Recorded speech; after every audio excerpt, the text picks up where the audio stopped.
বলল যে না এটা নেওয়ার দরকার নেই। আর ফাইনালি এই প্যান্টটা আমি ট্রায়াল করলাম। বাট এটার একটা প্রবলেম যে নিচের দিকে কিছু একটা প্রবলেম ছিল, যার কারণে এটা পরার পর হাঁটা যেত না।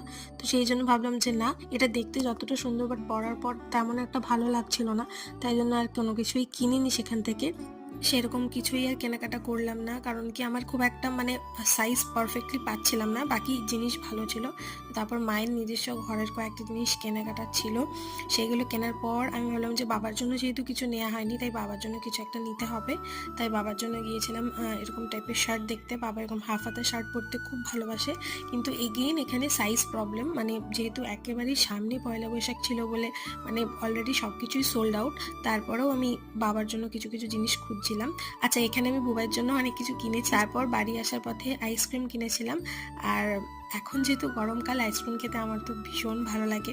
নতুন নতুন জিনিস ট্রাই করতে ভালো লাগে, আবার ভয় লাগে, কারণ আমি একেবারে